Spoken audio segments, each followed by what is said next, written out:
Welcome to the NBA Carousel, brought to you by Sideline Sports in conjunction with Fantasy and Flavors. I'm Megan Price, your host. From 30 rebounds in one game to dunks of the year, the last week in the NBA has been super intense. Even my Spurs had a nail-biting game against the Mavericks last night. DeMar DeRozan had 33, 8, and 5, and also the game-winning shot. But let's switch over to a team in the East who went through a major change mid-season by changing their head coach, but have been hard to beat since. We have Jelani covering the Atlanta Hawks. Hey, Jelani. Hey, how are you doing? I'm doing really well. How are you? Good. How about yourself? Doing well. So the last time we talked, you guys had just changed your head coach. And so how do you feel about that decision now?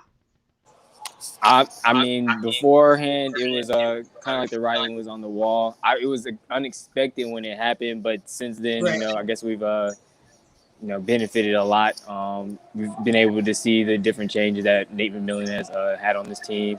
On both sides of the ball, honestly, and with individual players and as a whole team as well. I think I read and saw an article, earlier today about Bogey, the way he's using them now, pretty much everywhere. He gives him the ball, also using them off the dribble, off screens, just the different things that he's been able to do. Like I said, with certain individuals and the team as a whole has been, really refreshing. And something that I guess the team really needed in a desperate time in our season. Absolutely. You guys are coming off a win yesterday. You guys beat the Charlotte Hornets, and Trae Young didn't play. So that's huge that y'all can catch a win without your star. So I think that speaks volumes. Y'all have moved up to the 4th spot in the East. That's huge. Like, I feel like, now don't get me wrong, like the East is mainly the top 3 as far as, there's a differential in winning game wins. But you guys are 29 and 25. So, I mean, you moved up quite a bit, and I expect y'all to make it to at least probably the second round in the playoffs is what I'm thinking. In that game, Clint Capella had 20 points, Bogdanovich had 32, Goodwin had 17, and Lou Williams had 13. How are you feeling about Lou Williams joining y'all's squad?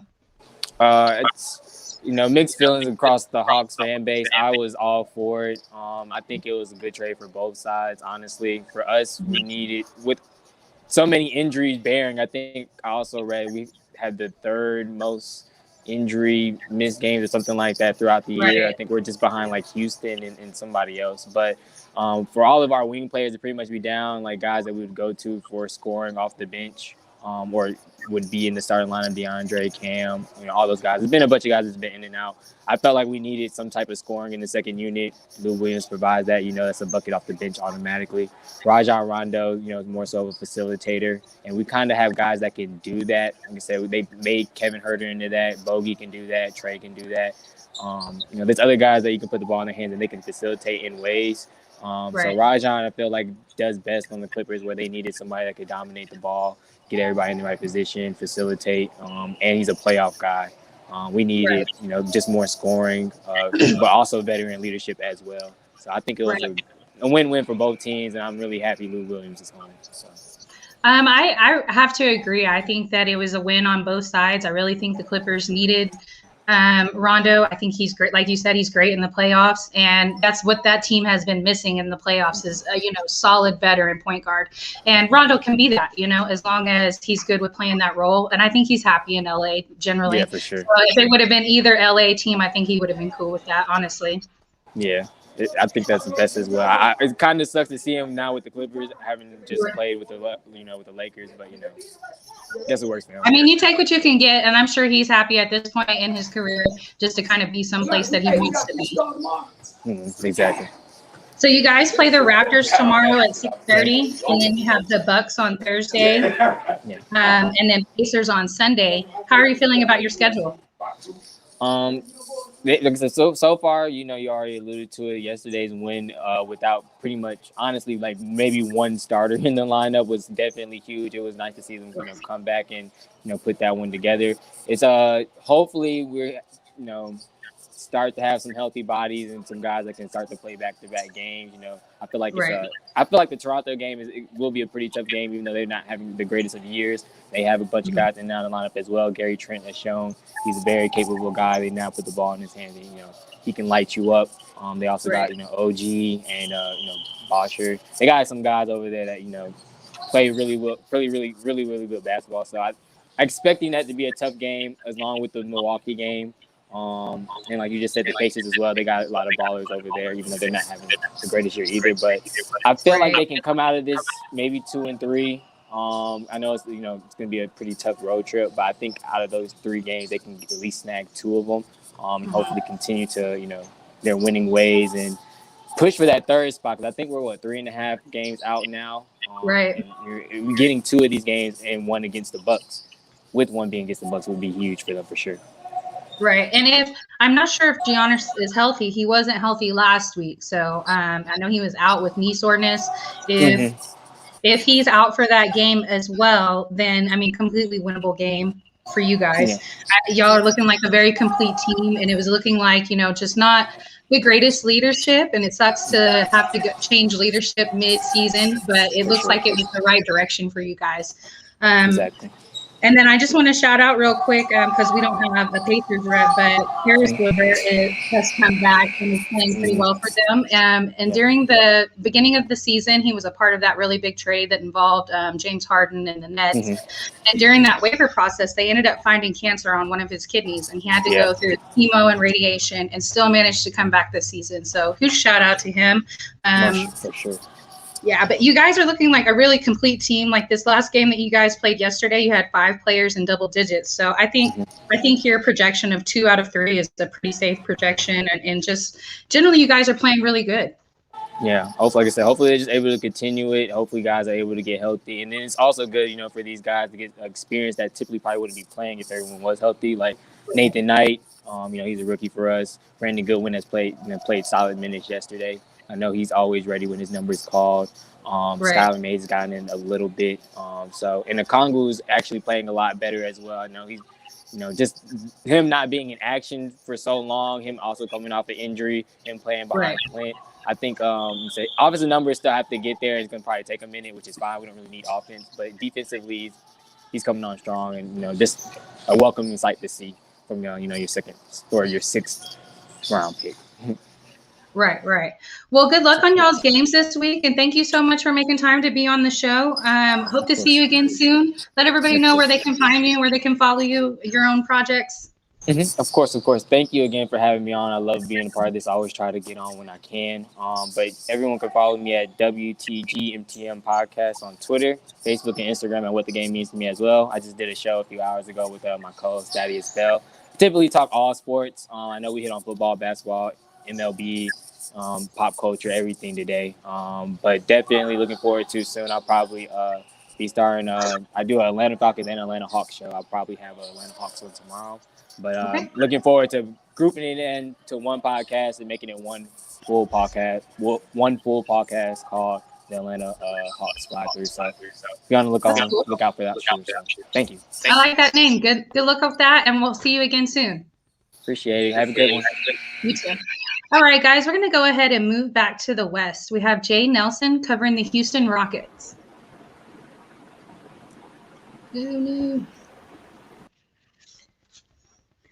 Technical difficulties. We got Jay right here. Hey, Jay. I was like, that sure as hell doesn't look like me. Right. How are you doing? Doing good. How's everything over that way? Oh, it's going great. We're coming off a win. DeMar, game-winning shot. Yes, he definitely hit the game winner. He's I've been telling you for quite a while, he's no longer DeFrozen. So right. We did call him that for a little while. And I'll say ever since this season came along, I've been so happy with DeMar. Like I feel like a lot of it was just kind of hurt feelings from moving on from Toronto and, I just kind of having to adjust to the Spurs system. But I think I hope he's happy in San Antonio. He seems to be playing really well. His stock has not gone down whatsoever. So hopefully we can re-sign him.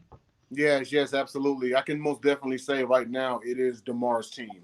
Absolutely. Especially since moving on from LaMarcus Aldridge. I think now it's absolutely DeMar's team. And I think Pop is letting them know that more and more. I hope so. I hope that we just follow through and, give him an offer that he deserves. Exactly. Yep. He Yeah, deserves it. Yeah. Okay, so let's talk about your Rockets. You guys are coming off of a loss to the Golden State Warriors, but I have to say that when I look at you guys' numbers, I'm seeing, probably one piece away from being a complete team. I really like the numbers that you guys are putting up. There's, let's see, this last game against the Warriors, you had 4 players in double digits. Now, if you had one more player, you would have had the game. You would have had a game, exactly. Yeah. Wall had, I actually, despite getting run off the court by the Dubs, I actually was impressed with the Rockets' performance. Wall had 32 rebounds and 7 assists. Olenek has really been stepping up since he got signed to the Rockets. He had a double-double. He had 18, 11, and 3 assists. Wood doing Wood things. He got 18, 7, and 3. DJ Augustine, since he's come to the Rockets, he stepped up. Augustine had 19, 6, and 3. However, Curry at 38, Wiggins at 25, Poole at 21. They're hard to beat whenever, when they're hot offensively. Yeah, they're definitely hard to beat. But, like you were alluding to with Olenek, I really like the addition to y'all's team with that. Like, I wasn't sure what I really felt about the trade with Oladipo going to Miami and then y'all getting Olenek in return. He's every time I look at him, he's still in double digits. Like, he's always at 16, 17, 18 points. Like, he's contributing every time he's made it onto the court. So to me, that's a win. And, if y'all guys can just work on your chemistry for the rest of the season, you've got probably like 4.5 weeks left to play. And, just work on that chemistry on what you have right now and try and figure out what you're going to do with your draft pick. And then what are you going to do if your draft pick isn't big enough to be that missing piece? What are you going to do to go get that missing piece? Exactly. Maybe we could find the right free agent off the street during the offseason, and maybe that could be our missing piece. I mean, it could be. It's anybody's guess, Right. However, I am impressed with the current lineup. And I really think next year we could have a shot at the playoffs. We were coming off a couple of wins. A few days ago, we did beat the Mavs. I was surprised at that one. Right. I saw that game. Kind of got the feeling the Mavs slept on us, but hey, a win's a win. I'll take it, especially with the Rockets. Looking up Olenek's numbers so far, he's averaging 11.3 points per game. He's got 6.4 rebounds per game and 2.3 assists per game. So he's definitely contributing. And I did say episodes ago that all the pressure doesn't need to be on Wood. He needs a big man to back him up also. Now, I know one's a center, one's a forward, but there's nothing wrong with interchanging while one takes a break, just like, anything else. But I'm definitely impressed with what Olenek has done so far. Christian Wood, he's averaging 20.9 points per game, 9.3 rebounds per game, 1.5 assists per game. I would say by this time the comeback is complete. He just needs to keep rolling. How tall is Olenek? Olenek is 6'11". So I mean, he's big enough to be a center, like you said, and play that role if he needs to. So 6'11", goodness, dude's almost 7 foot. Then today, so you guys are going to be playing the Suns. That's going to be a tough game. But that's a tough game for anybody in the NBA. So don't take that too hard. Yeah, I will take it to heart. I know looking on the injury report, we have some names that are out and questionable. I honestly don't expect too much this game. Wall, House, Gordon, and Nwemba are out.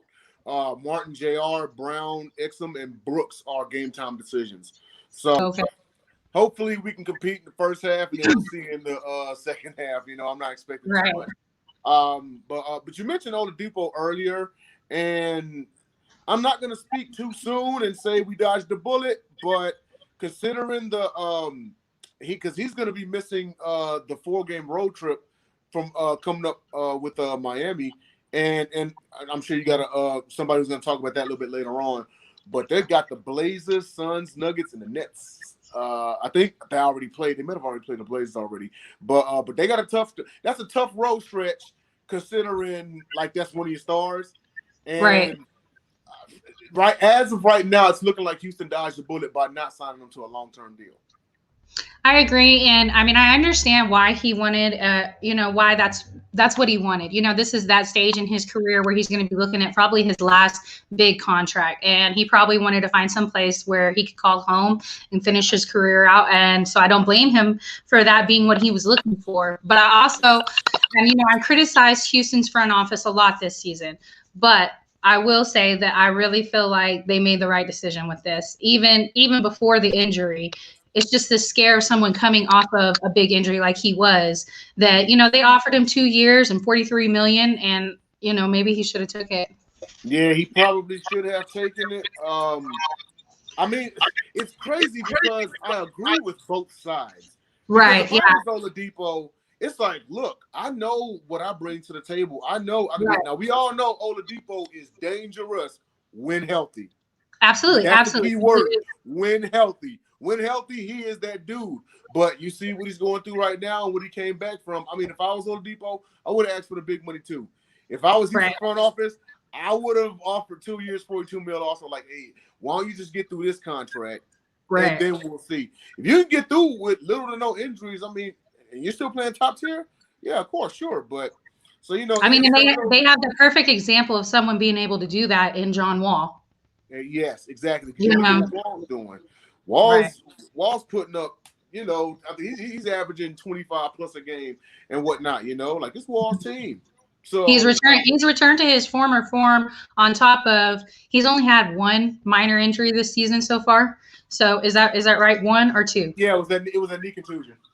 Okay. So nothing major, and no reason to overplay him. They rested him. He got all the way healthy. He's back, and he just hasn't had anything major as far as injury go on. Thank goodness. So, well wishes to Oladipo. Hope that he gets, healthy in a safe and fast way, and he's able to get back to Miami and do what he does best. So after you guys play the Suns, you play the Pacers, the Nuggets, and then the Magic on Sunday. So a tough schedule for you guys is as far as just amount of games in 1 week. You have 4 games in 1 week.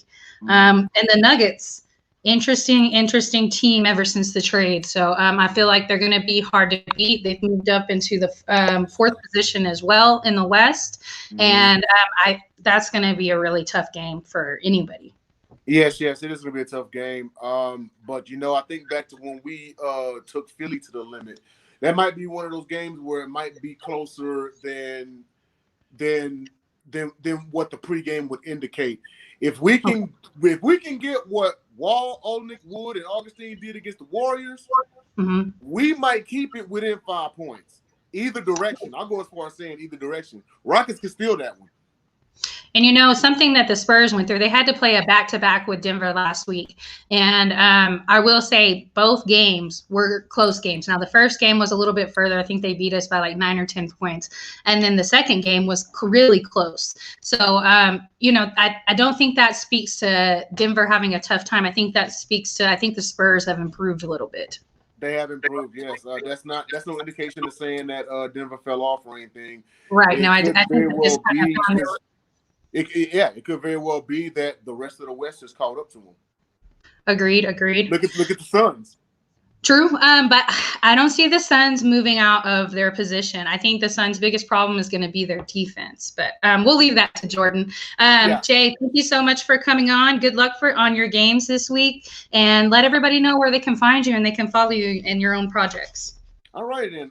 You can find me on Twitter at NellyNell13, NellyNell13. Also, I am on the Sip Off hosted by Megan Price on Saturday nights at 7 p.m. Central Standard Time. You can also catch me on the Sports Gauntlet on Facebook. I am one of the admins of the group, and every now and again I'll pop in during James Tatum's Facebook Live for the Sports Gauntlet. I also am a writer for VizD Productions on Roku, so download Roku and check us out. We just started last September. Well, I just got with them in January, but they started this last September, and they're averaging 1 million views a month. So please check it out. Some awesome hot new projects and ideas coming out. Shout out Marshall Hill. Shout out Craig Davis, my Uncle Bitch on King fam. One love. See you next week. Bye, Jay. Thank you so much. Thanks for having me. All right, guys, we're going to go ahead and move back to the East, a team that has had a very interesting last week. We have Steve covering the Brooklyn Nets. Hey, how you doing? Hey, I'm doing really well. So, I said it's been an interesting week, and we knew, we were on KD watch. We were waiting to see Yes. KD hit the floor, and not to take anything away from Kevin Durant, but the Nets look like they are missing James Harden. Yeah, last week we met on Wednesday instead of Monday because of the national Right. championship game. So we were on KD watch, hoping does he get in? Does he get in? Well, he got in, and he was 5 for 5 in his 18 minutes or whatever it was. And everybody was ready to crown the Nets, and they go on the talking head shows the next day and talk about how they can't be beat and blah blah blah. And then of course Harden's injury, and I think right now we're really seeing how important James Harden was to the Nets. Right. Especially because when Durant went out, James Harden really took that bull by the horns, the crown or the mantle, whatever you want to, analogy you want to use. And let's face it, James Harden is used to doing that. He's done it in Houston for the last 8 years or whatever it was. I mean, obviously when he was in Oklahoma City, he was third fiddle. He was a sixth man early on with Durant and Westbrook, and then obviously he blossomed and went to Houston and started averaging 30 points a game for several years. So obviously him being the main guy is something that he's very comfortable doing. Right. And truth be told, he's doing a really good job doing it. So that right hamstring strain is really problematic, I think, for the Nets. He's supposed to be evaluated the end of the week, probably Thursday or Friday. They're going to reevaluate him and see how he looks. They kind of, and obviously the reason why the game was postponed is more important than an NBA game, but it's almost like they got a break in the Minnesota game was postponed, even though it was Minnesota, because Kyrie already said he was out for personal reasons. Aldridge was resting. Harden's out. So it literally would have been Durant and everybody else trying to play a game. So with that game being postponed, they can kind of regroup a little bit because they have an absolutely enormous game on Wednesday on national television, 7:00 Eastern, on ESPN against the 76ers, who are still the 1 seed, though they have the same record at 36-17. So that game obviously is huge. Hopefully Kyrie will be back for them, and Aldridge will be rested, and Blake will be there, and Bruce Brown and Joe Harris and all the rest of them. But Kevin Durant really needs to have a Kevin Durant type game, and he needs to have that 28 to 32 point, a night, and really make a statement, because that's the thing is it's great when you score 119 a game as a team, but when you give up 115 a game as a team, you're really playing with fire. And again, especially, and now with Harden's injury, these guys have not played together. Like the three of them played a little bit, but those three have not played a single second since Blake Griffin and LaMarcus Aldridge has joined their team. And we kind of saw the Blake Griffin from Detroit the last year or so in his last game where he was 0 for 3 and didn't score, instead of the Blake Griffin when they were playing the Pistons a couple of weeks ago, and he decided to turn it back to 2016 Blake and resemble an all-star. So what you're going to get from him is still a big question. Obviously Joe Harris needs to make shots, but Durant really needs to be the Kevin Durant who many still consider is a top 2 or 3 player in the world. He needs to be that. He can't be passive. He can't be second fiddle. He can't wait for the game to come to him. He needs to be aggressive. Obviously, he has the talent to do so, but he really needs to be aggressive and take initiative in that Philadelphia game, because obviously that's a really big game for them. They have the Hornets on Friday after that, and then the Heat on Sunday to finish up the week. And then next week they have Pelicans. Who's the middle? Raptors, Raptors, and Celtics are their next week's games. So of those 6 games, you'd expect them to win at least 5 of them. Right. Whether Kyrie's playing or Harden's playing, just Kevin Durant is enough, should be enough to beat those other teams. No disrespect to them, but that's how good Kevin Durant is and how he should play. But yeah, Wednesday night is going to be an enormous game for them, and I'm really interested to see what they do against Philly, and then how that translates to their rest of the week. Because the Hornets are fun. fun team to watch. Obviously, Miles Bridges with that great dunk. Shout out to him. He's a Michigan guy from Flint, so shout out to him. Miles was great, and they're a fun team to watch, and the Heat have the talent. They're the defending Eastern Conference champs for a reason. Right. So you can't, even though they're having a kind of a struggle this year, you can't just assume you're going to win. So this is a really big stretch of games for the Nets, and at least the next couple are going to be without James Harden. Right. My best guess, maybe by next Wednesday, but those hamstring strains, they can be really dicey. Where you could, and you start not trusting yourself on planting and that's how you can get hurt, obviously worse. So they're not going to rush him back, obviously, because worst case scenario, they're going to be the 3 seed. And I don't think they're going to be that worried if they're 1, 2, or 3. So I think they might take a little bit of time to make sure he's, 100%, but I would still be worried for them if they don't have at least 2 weeks before the playoffs to play all together. I agree. And I want to do a quick shout out real quick for LaMarcus Aldridge. I'm pretty critical of him when he was on the Spurs. But on Saturday's game, he had 12 points, 2 assists, and 3 boards. And then on the game before that, he had 22 points, 2 assists, and 3 rebounds. So, just coming off the bench like that, he had a huge night. Happy for him to have some success and fill that role over there. I hope he's happy, I just want to shout that out, especially when you're 35 years old and you're still able to come off the bench and do that. We always congratulate Carmelo. So I want to congratulate Aldridge as well. That's great. And I said, I hope he's happy over there and his role and what he has to do there. Yeah, and it is a great point about adjusting to your role, and you cannot, maybe you're not going to be 25-10 all-star. That doesn't mean you still can't help a team win. And one night it might be 8 points, but hey, that next night you might score 16.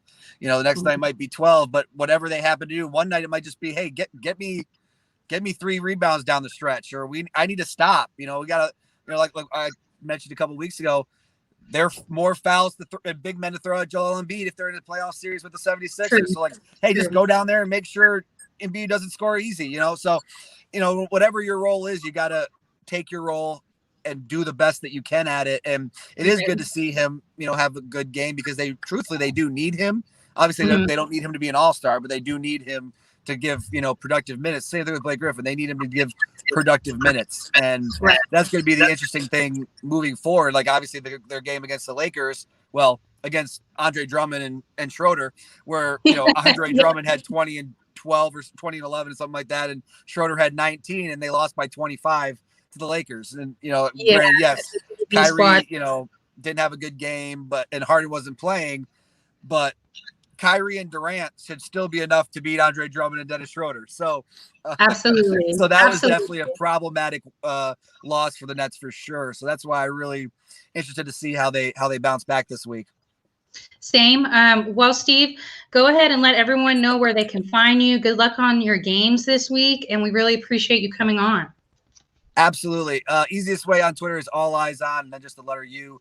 Hoops is my basketball account. I have a website and a recruiting service focused on Michigan kids, but now we're getting into AAU season, so I'll be traveling a little bit and also have stuff on Indiana, Ohio, Illinois kids and stuff as I see them. But I also have a link on my website to my Flagrant Friends podcast, which is an NBA podcast that we do every Tuesday night. It's posted relatively late Tuesday night or early Wednesday when you can see it, but we just talk about the national NBA games. So we'll be doing that tomorrow night. Looking forward to that. And other than that, whatever duty calls, Nets, Warriors, Wizards, which incidentally, Steph Curry is 19 points away from passing Wilt Chamberlain as the all-time leading scorer in Golden State Warriors history. I am going to go out on a limb and say that he's going to do that tonight. Whenever I'm needed, always love to be here. Oh, and quick, just want to give an injury update also. I know Wiseman is out for the rest of the season. So for Golden State Warrior fans, Wiseman is out for the rest of the season. What happened? Yeah, that's a big injury for Golden State, and it's big personally because when Ball got hurt, I put down a little bet to have Wiseman win the NBA Rookie of the Year because he was getting really good odds. And then that's So now all of it's all Anthony Edwards. Let's go Anthony Edwards. But yeah, that's going to be, and I actually think that Golden State is going to go the other way now, and you're going to start seeing Steph's minutes get reduced a little bit, and they're going to not tank, but tank. Play it. Yeah, and just kind of refocus, try to get another top 10 pick next year, then get Clay back. Then I saw something today that they're going to be one of the main suitors for Kawhi Leonard. I don't know if he's interested at all going to the Golden State, but you're going to hear their names out there. So it'll be interesting to watch. But yeah, I think Golden State's going to be way more entertaining to talk about in the leading up to the draft and free agency than they are going to be the rest of the year. It's just fun to watch Steph Curry go off. But other than that, Right. Definitely. Well, thank you so much, Steve. We'll see you back next week. Absolutely. Have a good one. You too. All right, guys, we're going to switch it back over to the West. We have Chris, Couch Coach, covering the Clippers. Hey, Chris. Oh, you're muted. Yeah. Hey, Megan, how you doing? I'm doing really well. How are you? I'm doing really, really well. Hottest team in the league. Definitely. Yeah. Definitely feeling pretty good here. Okay, so in you guys' last game yesterday, y'all played the Pistons. Y'all won 131-124. Tell me what you were feeling about that game. What's the beauty of it? We know PG balled out. He had 32 points, but Marcus Morris. Oh, I see that.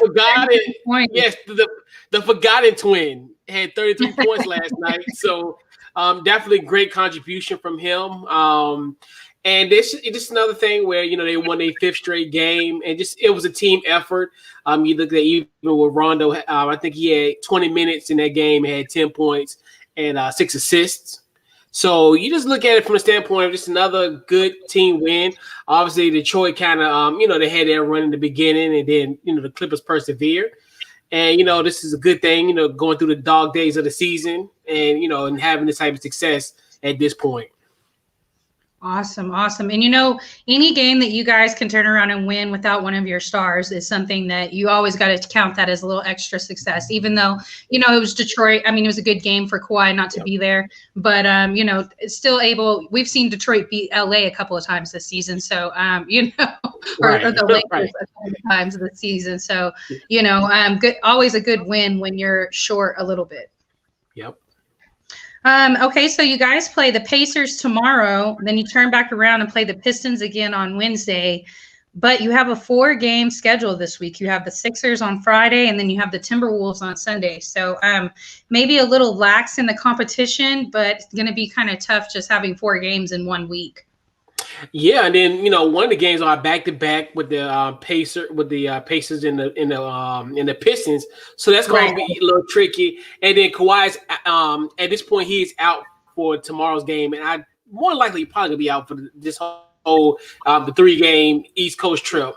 More than likely, probably more likely he'll probably be. I mean, if he's ruled out for for Tuesday game, more likely he'll probably miss the the East Coast trip.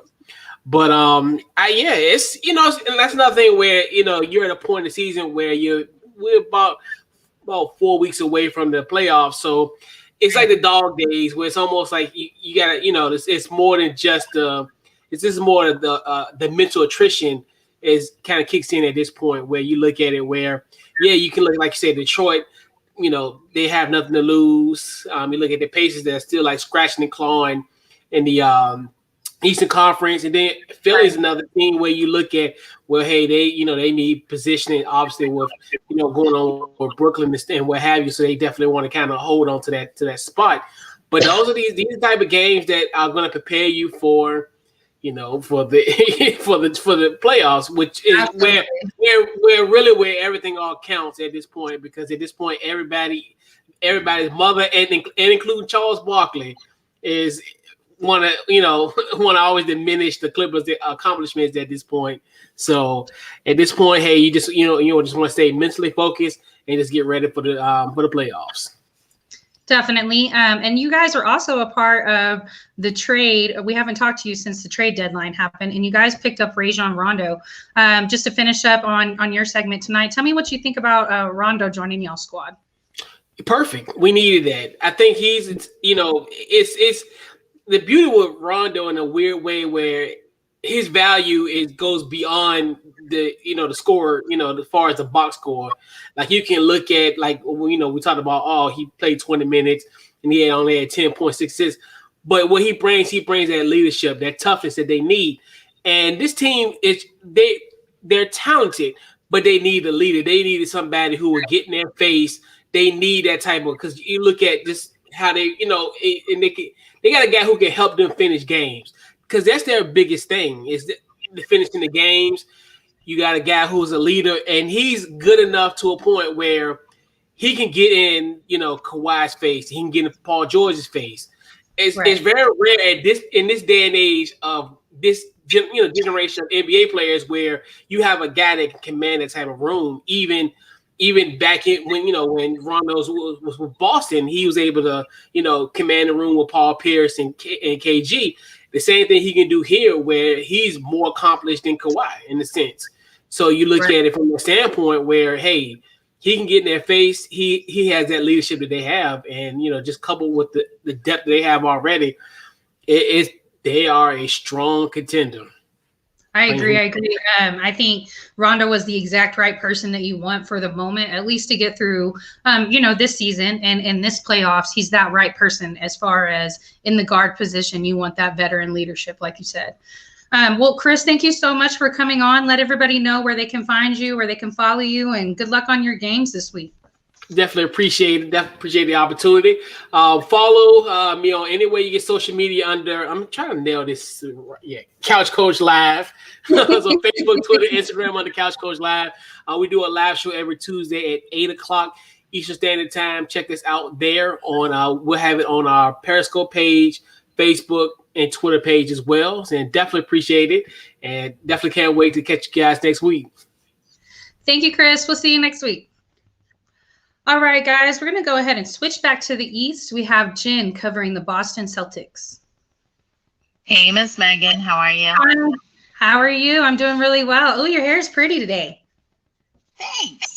Got it down. I tried to use the beach wave thing. Right. Very pretty. Well, you guys have gone on a little bit of a winning streak. You moved back up to the 7th position.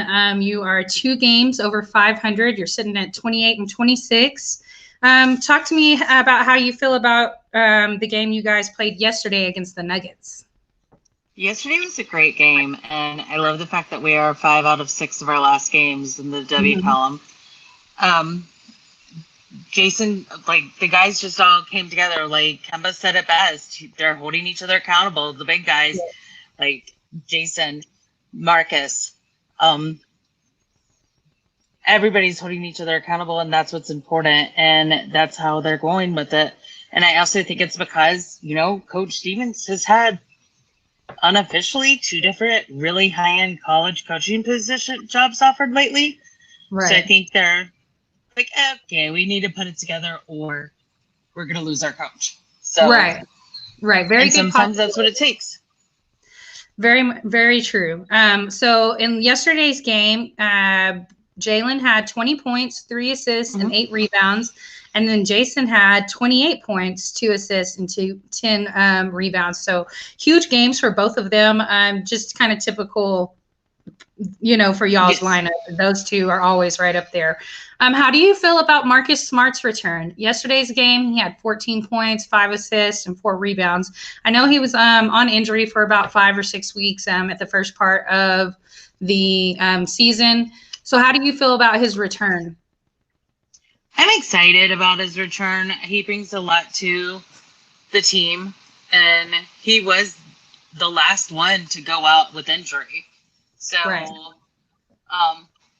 it was probably coming. I love that he's back. I love that he and Kemba are kind of maybe not showing all the numbers on the floor, but apparently under their leadership, it's helping jointly. And apparently, Jason's listening, Jalen's listening, and, they're just being a cohesive unit. Tristan's, doing his thing too, which is good. I think he had 9 rebounds yesterday, a couple of assists. But, I think that Marcus coming back is really big key to the puzzle in Boston. Absolutely agree. You guys play the Trailblazers tomorrow, and then the Lakers on Thursday, Warriors on Saturday. And as we see, the Warriors can dish out a win. So even though they are pretty injured. So what's the tough team on this schedule? Who are you most concerned about? I'm gonna go with the Trailblazers. I mean, I agree. You just can't ever knock out Damian Lillard. Like they say, one man can't win a game. I'll give Damian Lillard that. Yeah, Damian Lillard. Him and Steph. When it comes to shooting, you just offensively, if they get hot, they can drop 40 or 50 on you if you let them. Exactly, and the Celtics need to pick it up because they were less than 24% from the arc yesterday. So it's a great win, but get that percentage up, boys, men. Right. Sorry. Well, and the Lakers, obviously they can dish out a win too. Andre Drummond is, still himself, even on being the Lakers kind of JV squad is what I heard somebody call him. But, Schroeder is definitely a good shooter, and apparently Drummond is still in tip-top shape. So good luck with your games this week. Let everybody know where they can find you, where they can follow you, and thank you so much for coming on. Thank you. You can find us at Unlimited Sports Updated. You can also find me on Facebook at Jennifer Matthews Lewis, or on Reddit at Jenna Cheryl, or on Twitter at Jenna Cheryl. Thank you so much, Jen. Thank you. Have a great night. Oh, and congratulations, Megan. Oh, thank you so much. Yeah. All right, guys, we're going to go ahead and take it over to the West about one of the teams we were just talking about. We have Bryce Lewis covering the Portland Trailblazers. Hey, Bryce. What's up, man? How are you? I'm doing really well. How are you? I'm doing all right. Okay, so you guys are coming off a loss to the Miami Heat. Talk to me about that. Yeah, I mean, really from start to finish when watching that game, the Heat just handled us. They created turnovers. Damian didn't have a good game in that game, only had 17 in that game. So we definitely need more. Actually, not 17, 11, my bad. We need more out of him in that game. He hasn't, in the last 3 games against playoff teams, played that well. I believe his point total was 11, 13, and 23 in the last 3 losses.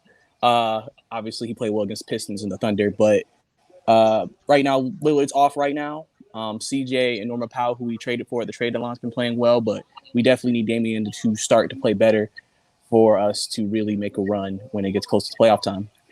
Right. Now, earlier this week, too, we know Cantor set a record with 30 rebounds in one game. What game was that against? Who were you guys playing?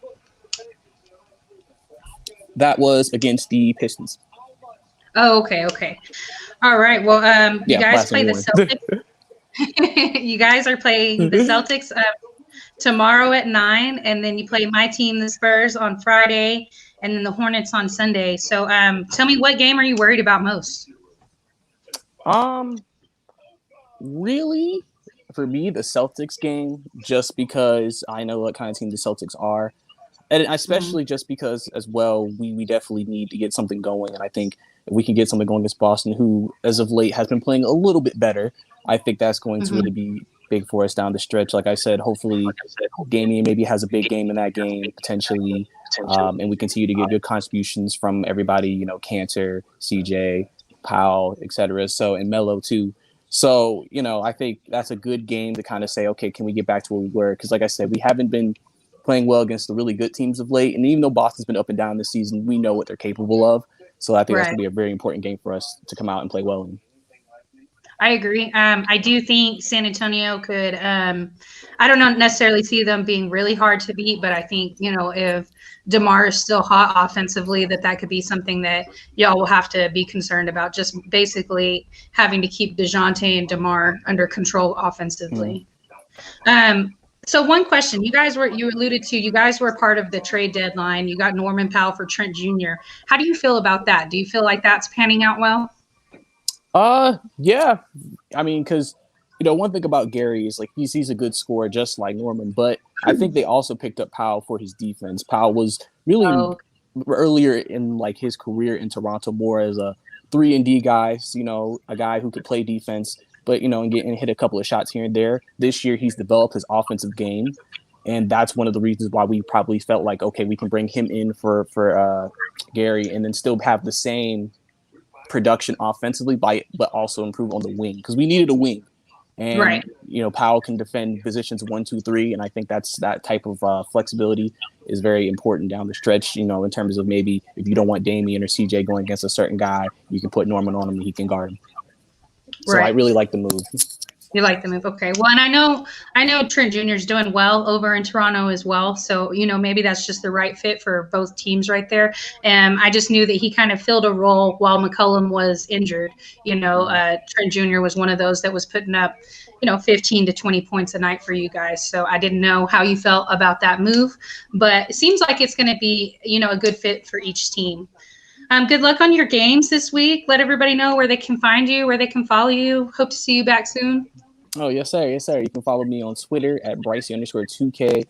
Also, you can catch me on my YouTube at Bryce Lewis with the Atlanta Hawks and Fox fan shows, plus also the Sport Jam podcast, where we talk about everything NBA and football. So awesome, Bryce. Thank you so much. We'll see you next week.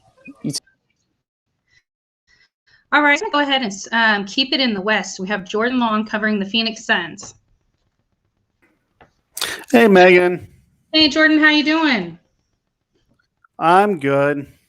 Awesome. All right, so you guys are coming off a win against the Wizards on Saturday, 134-106. Probably not extremely surprising beating the Wizards, but goodness, y'all really beat the Wizards. Well, we needed that one, especially coming off of a loss to the LA Clippers. Before that, we beat the Jazz, so we needed a what I would call an easy opponent. Although there aren't any easy opponents in the NBA, but the fact of the matter is, we outscored them every quarter except for the first. Otherwise, it was just smooth sailing and we only had 3 turnovers, and that was pretty much the difference in the game. Right. Yeah, I completely agree. Something that I saw when I was looking at the numbers on this, you guys had 7 players in double digits. That's ridiculous. That's going to be a huge difference maker come mid-May.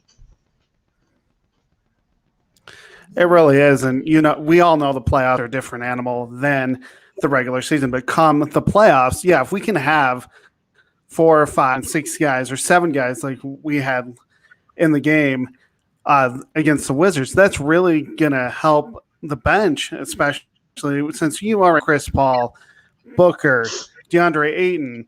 They're all going to have 10-plus points, but the bench can, get the production. We'll be fine.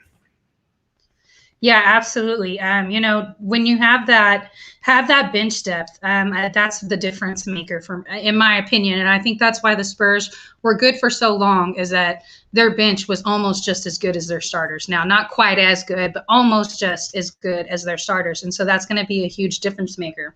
I know in previous episodes, we've talked about Kaminsky's been out. So he made a return, but he hasn't made like a major return minutes wise. He played 4 minutes in that game. And the person that filled in for him is Jay Crowder. He had a pretty big game. He had 11 points, 2 assists, and 1 rebound. So looking like it is Jay Crowder's position at this moment. Well, at this moment, yes. But actually, Frank Kaminsky hadn't played in 2 weeks because of health and safety protocols. So only got 4 minutes. But I think Monte Williams is still trying to get him into the rotation. I'm not sure how healthy he really is, because when you miss 2 weeks, you don't know where you're at, basically, especially since he hasn't touched a basketball. But I thought in his 4 minutes he was okay. He was productive, but the fact of the matter is Jay Crowder's probably going to be the starting power forward going forward. Right.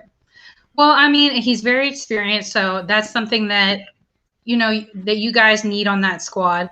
Even though Chris Paul is experienced, you still want someone at that forward position that has some veteran experience as well, and Jay Crowder is that. So you guys play the Rockets today, the Heat tomorrow, the Kings on Thursday, and then my Spurs on Saturday. So, tough week schedule-wise. You've got 4 games. Rockets, probably going to be a gimme game. Heat is going to be an interesting game. The Kings have been winning a few games in the last week or two. I don't know if they can keep that same energy against you guys.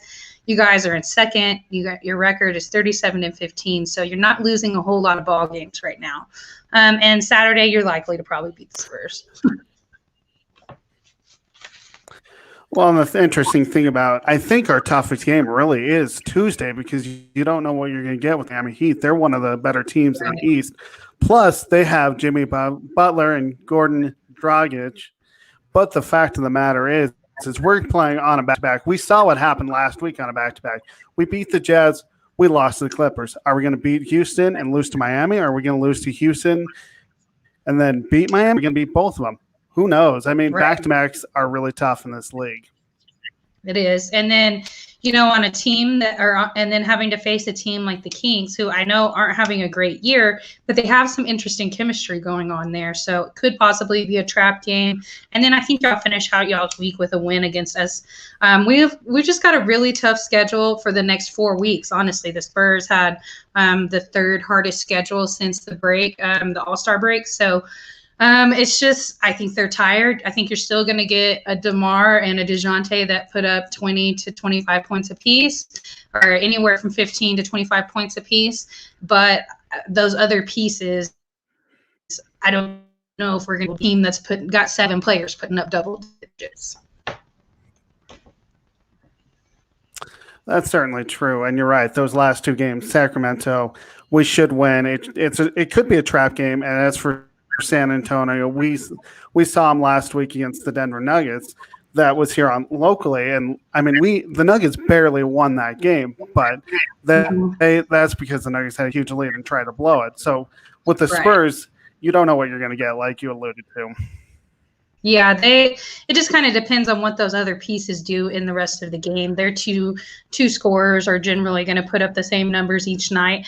But I think that they've kind of gotten some of their energy back. Some of the, they haven't moved back up, but they got some wins. They're not quite above 500 yet. They're playing hopefully for a playoff spot is what I'm hoping for. So, well, good luck on your games this week, Jordan. Let everybody know where they can find you, where they can follow you, and we'll see you back next week. All right. Thank you, Megan. You can follow me on Twitter at SportsScoop1. I also have my blog that I write Monday through Fridays, and you can find that at sports-scoop.com. Thanks, Jordan. We'll see you next week. All right, guys, we're going to go ahead and move on. We're going to allow Alex Flemming to come on for the Orlando Magic. How you doing, Miss Price? Hey, Alex, how are you? Working, just another day. I was wondering how you're doing. You're hosting the Carousel. I see you in everybody else's pro day. I'm like, man, this woman's busy. I have been really busy, and thanks to you guys because y'all shot me the invite to several of them, and also John Shearer, our Miami rep. So I really appreciate y'all putting work my way. How's it going against the Spurs right now? Pathetic, disgusting. Oh gosh, it's bad. Okay, so there's 3:25 left in the game, and Wendell Carter Jr. just hit a 3. It is 49-31. The Spurs are in complete, absolute control. Magic had the lead 9-3. It was tied 13-13, and that was the last time it was close. It's been a 3 show, menage a trois, if you will, with the San Antonio Spurs. It's ugly. Yes. I see that Rudy Gay's got 10 points on y'all. Rudy's kind of aged. Y'all are going to let him go, get hot on him? Bruh. We really don't have much of a choice. Rudy's got 10. Patty's got 6. I mean, hell, DeRozan only has 4. Bro, right. Derek White has 9. Everybody's popping a 3 like it's candy in the candy shop. They're out-assisting us. They got 3 more rebounds. I mean, the Magic are in full abracadabra B mode. Abracadabra. Right. So you had a chance to talk to Pop before the game. How did that go? Ooh. Okay, so I tried to go your route and ask the Becky Hammon question, and he straight up don't know. He wasn't feeling that. That was him being nice, because I think you'll find out how Pop can be if you don't know how Pop can be. And then, inquiring minds wanted to know how he felt about Minnesota. And, bro, Never one to shy away. I believe I posted that on Bleacher Report. For those who don't know about that smoke or who can inhale that smoke, go to Bleacher Report or go to the Sideline Sports, because I believe they got it posted, and you'll see some of the things that Popovich had to say about cops who can't differentiate the weight of a taser or a gun, or about Governor Abbott in your good home state of Texas, who believes that fear and division is the way to get reelected. I will say this. I'm very proud of my coach and my franchise. They always take the route of speaking out. There's never been probably a social justice issue that he hasn't spoken down on, and I agree, and I'm proud of them for doing the right thing. Is there a Southside chance that Popovich is actually black and he's got vitiligo or something? You know, Right. the opposite of what happened to Michael Jackson, because, he seems to be, I feel Pop. And I don't need Pop to stand up for me, but I'm glad he does, because I get the feeling that with more people like Pop in the world, I probably have less of a chance getting shot or pepper sprayed while I'm in an Army uniform. But that's not basketball related.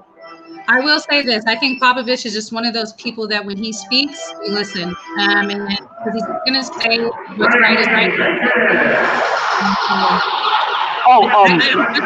We've cut the lead down to only 16 now. We got a snowball's chance of getting back into this game. I'm telling you, it's beautiful. Awesome. Well, Alex, thank you so much for coming on, and I will definitely share that clip, the question that you asked Popovich. Thank you so much for making time. Hey, I always have time for Megan Price, host of the Sip Off and the Carousel. Big things coming to you. See you later tonight. All right, guys, we're going to go ahead and move over to Cool McCain, who's going to be covering the Bucks and the Nuggets tonight. Hey, Cool, how you doing?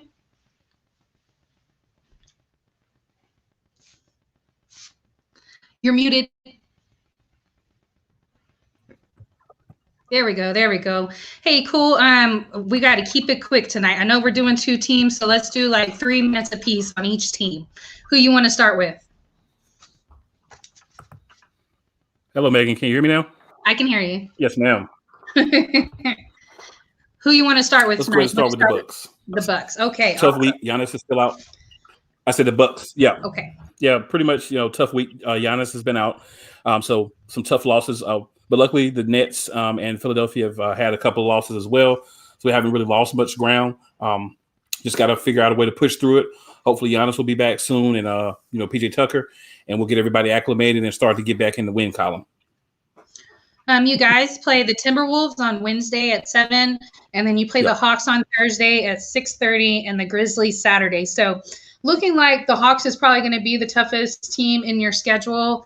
The Grizzlies have been winning a few games, so not to discredit them, but I think the Hawks are probably the toughest team on your schedule. They have moved up, and they are right behind y'all in the rankings, actually. So this is going to be a must-win game. What do you feel like y'all need to do to shut down that offense in Atlanta? We just need to play the way that we play. We have a lot of lone guys that can get out there defensively, rebound, and be aggressive. With or without Giannis, those guys are going to have to stick together. And these are 3 games that we should win. These are winnable games. The Hawks is going to be a difficult game, not a lay down. But these are games that you still have to make a statement and win, even if you have guys that are out. So you just got to circle the horses and get some wins. And how soon do they anticipate Giannis coming back? No timetable as of yet. Every time you ask the coach, you just get no timetable. So. Okay, well, maybe they're just not sure when to venture a guess on something like that. I know they said it's knee soreness. Is that correct? Yeah. He's had problems with knees previously, so you want to take your time. Yeah, definitely. You don't want to rush anything on that just to prevent injury. All right, well, let's scoot over to the Nuggets. The Nuggets have been doing a lot ever since they hit the trade deadline, ever since they added Gordon to their lineup. Oh, yeah. Let's talk. Your game yesterday, you played the Boston Celtics, and it was a loss, 87-105. But I think this is maybe like one of the first game or 2 that you've lost since the trade deadline. So it's actually the first one, yeah. The first game. Okay, yeah, that's kind of what I was thinking, that it was, you guys have been on such a tear. Do you feel like the Nuggets are going to be that team to beat come playoff time? I do. Well, without Jamal Murray right now, he's not playing tonight. He didn't play last night. So without his facilitation, which a lot of people don't, give him a lot of props for, guys like Gordon, guys like Michael Porter Jr. didn't have the type of nights that we've been, used to seeing them have. And I mean, when two of your three best players that are playing kind of have an off night, and Jokic is a guy that's more of a triple-double guy. He's not a 30, 40-point guy most nights. So when neither one of those guys really got over 22 points, I think Porter had 22. Aaron Gordon only had 7. So when you have those games, you don't have Jamal Murray to kind of clean it up or play that role that he plays. It's kind of tough. With losing Hampton and Harris, a lot of the backcourt depth is gone. So when he's out, you have Campazzo playing a lot of minutes, and you have the guy behind him that doesn't play a lot playing. So that kind of, changes the dynamic. But I think they'll be fine, even though that we have players out. I think tonight's a winnable game because Golden State also has guys out. So it's just a matter of guys that we have. You just got to go out there and execute and perform on the basketball court. That's what we need every game. Right. And even though it was a loss, like you were saying, Jokic is that triple-double guy. He had 17 points, 11 assists, and 10 rebounds. So he's still just astronomically performing. I agree. I think the Nuggets are going to be a tough team to beat come playoff time. And definitely since the trade deadline, I feel like Gordon is filling that. The whole entire time I watched them play this season, I was like, what are they missing? What are they missing? And it was Jeremy Grant, and it seems like, and it seems like Gordon is filling that role successfully. So when it comes to Phoenix, when it comes to the Clippers, I think they should be concerned. Obviously, if the Lakers, it depends on when LeBron and AD come back, and we really don't know what to expect out of that team until then.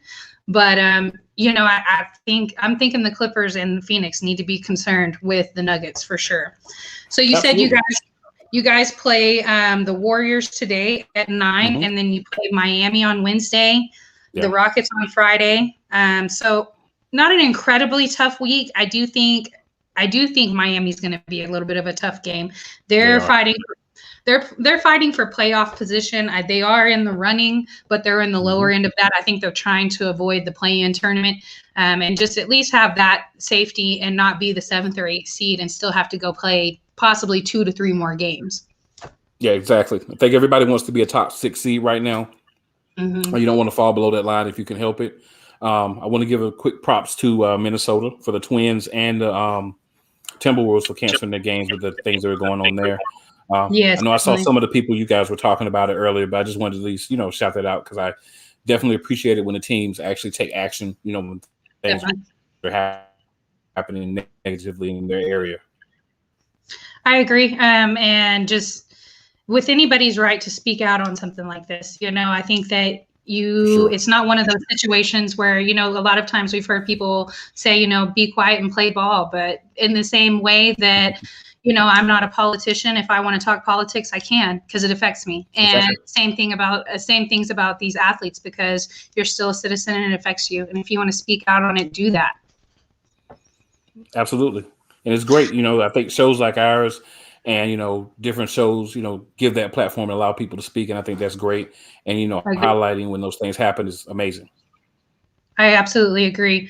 Well, thank you so much. Cool. I know it was kind of quick this time. We're just kind of trying to wrap up a little bit. We got a couple extra people come on. Good luck on your games this week, and we'll see you back next week. Let everybody know where they can find you, where they can follow you and your own projects. Absolutely. Play College Sports Talk Friday nights, 8:30 p.m. Eastern Standard Time. Also Instagram and Twitter at Cool McCain, Facebook Cool McCain. I'm around. I love to talk sports. If you see something, let's get on it. Thanks, Cool. We'll see you back next week.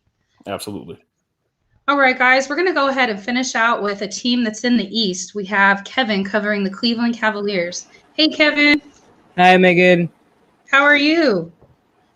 I'm fine. I'm pretty good. Awesome. So you guys played the Pelicans yesterday. Pretty close game. You did end up losing, but it wasn't a blowout. It was 116-109. And also Zion had like an astronomical game against you guys. So not exactly surprising. I think if he was having that kind of game against anybody, they probably would have lost too.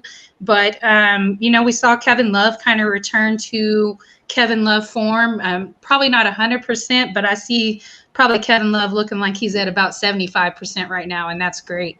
He had 19 points, 3 assists, and 5 rebounds, and he played 31 minutes. So congrats on that. I know you're happy to see him back in the lineup and doing well. Obviously, Kevin Love is like he has contributed a lot, and he's still contributing. As I said last time, that he impacts on the floor just by his presence, and that is what he has done. But this time we saw that on the score sheet with 19 points. But more surprisingly, it was Dean Wade who came out with 21.6 rebounds, 2 assists. And Cavaliers had their game at most of the times. They scored 39 points in the first quarter, and then 29-26, and they had the game till the last quarter, but in the end minutes, it was New Orleans Pelicans which took away our lead, and it was just Zion Williamson and Brandon Ingram show. So yeah, it was kind of tough, but yes, we had a lot of good sparks. Even before that, Kevin Love had he played back-to-back games, and it's good signs. We are watching good signs of the Cavaliers now.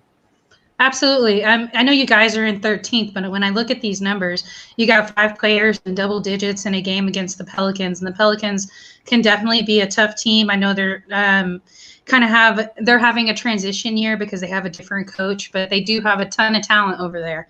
So, I really think that this was a good game for you guys, and I see a lot of hope in the franchise. Now, you do need to you got one missing piece. And I say that about like the Rockets also. Like I compare you guys quite a bit. I think I see some hope, but it's hope for next season. You guys play the Hornets on Wednesday, the Warriors on Thursday, and then the Bulls on Saturday. What game are you worried about most? Chicago Bulls. Okay. They've been. I like that duo of Zach LaVine. Laurie Markkanen's there, but Zach LaVine and Nikola. So I am quite concerned because the way Zach LaVine has been playing, he's astronomical with his numbers, and he's just fierce player on the court, and he's just too aggressive. So I really want to see how Colin Sexton and Darius Garland contain Zach LaVine, and also how they handle Nikola Vucevic with him alongside. We have got some bigs right now. I really want to focus on how Isaac Okoro plays as well with the team, because right now, I really want them to develop. I really want them to develop Isaac Okoro alongside Darius Garland and Colin Sexton and Jarrett Allen as well. So it would be a good matchup for Jarrett Allen as well, playing against Laurie Markkanen and Nikola Vucevic along with Thaddeus Young. So that is a strong core. I would have said Golden State Warriors, but once James Wiseman is out, I don't really want to see playing against them, because it can be a possible easy win until and unless we don't see the fiery Curry coming out. So yes, that's it. Charlotte Hornets, they are on a good streak, but yes, Bulls stay top over us. I agree. I think the Bulls is probably the toughest game on your schedule this week. One, it's going to be a Saturday game, so this is kind of a big marquee game. You're at 7 my time, so 6 Eastern.